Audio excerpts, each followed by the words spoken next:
Hey everyone, my name is Rodney and I'm just big boned. And today is day 173 of my weight loss journey. And today I'm going to be doing a video for you that I've been thinking about for a couple of weeks now and trying to get my thoughts together and all my notes together on it. And what stopped me from doing it before now is there's a lot to cover. And I don't want this video to be too long, too convoluted. So this may be like a series of different videos that answers different aspects of this, or if there's something specific you want to know about this particular subject, leave some question or some comments in the comment section below, and maybe that can help me form the next part of this, or maybe you get enough information from this you don't need anything else. But today I'm going to talk to you about food addiction. Now, just to give you some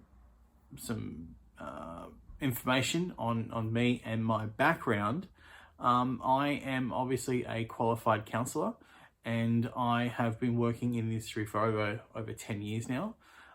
In particular, I have worked with people with serious mental illness, and I've also worked at a drug and alcohol rehab for teenagers. Also, too, back in my younger years, I won't say my youth, but my mid-20s, I went through a period of time where I was on the wacky tobacco. Chronically for a couple of years. Also sort of dealt with my own food issues and things like that. So from a professional and a personal standpoint, I know a lot about addiction. All right. And so these are all just my thoughts coming from that perspective on that. You may agree with me, you may disagree with me, that's fine. All right, so first of all, what is an addiction? What do we mean when we say addiction? All right, so essentially addiction is a compulsive engagement with a stimuli despite its negative consequences.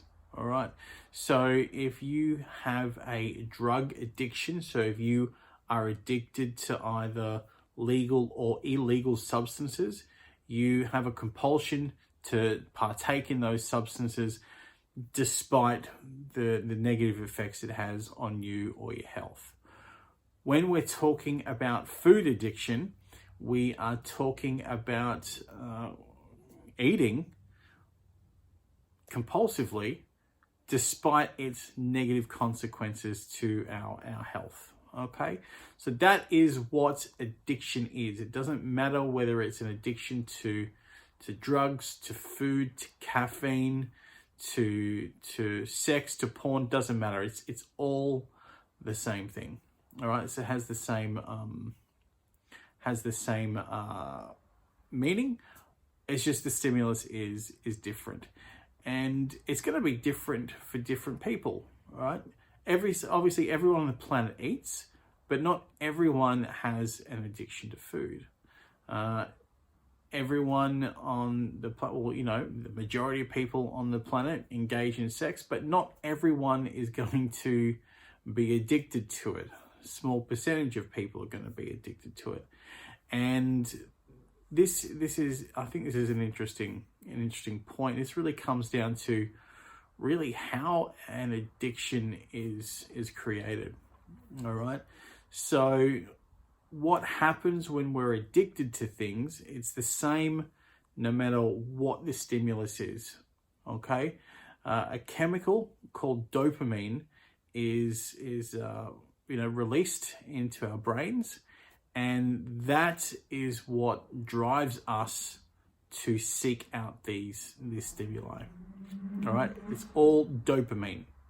Okay, it doesn't matter whether it's drugs, food, or caffeine. It's dopamine that's making us do this.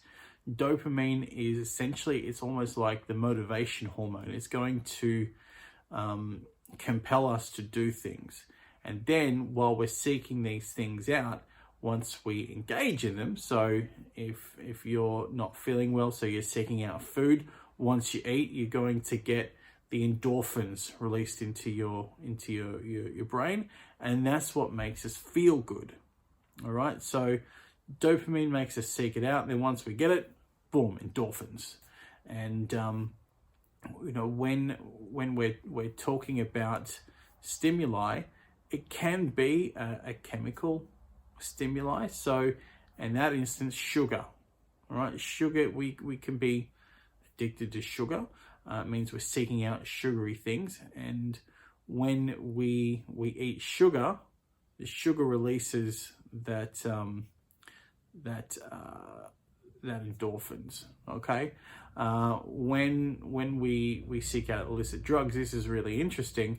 The illicit drugs form their own. They actually block your natural dopamine receptors, release their own dopamine, which keeps you going back to the addiction, and then you know their own chemicals make you feel good. I think it's just that's fascinating, but that's what's happening in the brain when you become addicted. So you can become addicted to a substance like sugar, like drugs, like nicotine, and it has all the same effect. But you can also become addicted to behaviors. And so this is why not everyone who's addicted to food is necessarily addicted to sugar. Okay, so maybe an event has happened in our lives and that has been paired with food, and that is what has taught our brain, oh, when I'm feeling bad, if I eat, that's going to be my coping mechanism. That neural pathway is formed, and so now the dopamine seeks out food and the endorphins happen when you eat, if this is making sense. Classic example with me, like I mentioned in one of my videos the other week, when I was young and I didn't want to go to my dad's, and I was, you know, crying and throwing tantrums and everything, my mum bribed me to go with McDonald's. So I have linked those two things together, and that has created my coping mechanism. And so then the dopamine kicks in whenever I'm feeling bad to go seek out, you know, this stimuli, this fast food, this McDonald's. Okay, and then also the sugar in there, you know, just sort of takes it to the nth degree. All right, so this is what's going on when we're addicted to food or to anything. All right, the good news is we can reverse this. Okay, with that sort of chemical or that substance addiction, we can go through that withdrawal period to sort of get rid of that dependence. So you can go on, you know, a drug withdrawal, you can go on a sugar withdrawal, caffeine withdrawal. It's all the same thing, all right? And if you remember earlier on in my journey, I went through about 5 days of sugar withdrawal. And but then once that withdrawal happens, then I'm not seeking that out as much anymore because it's not lacking in my body. The harder one to sort of kick is that behavioral addiction, because you can't go through a behavior withdrawal. What you have to do is you have to firstly understand the trigger behavior and how it's working, and then you need to replace that negative behavior with a more positive behavior.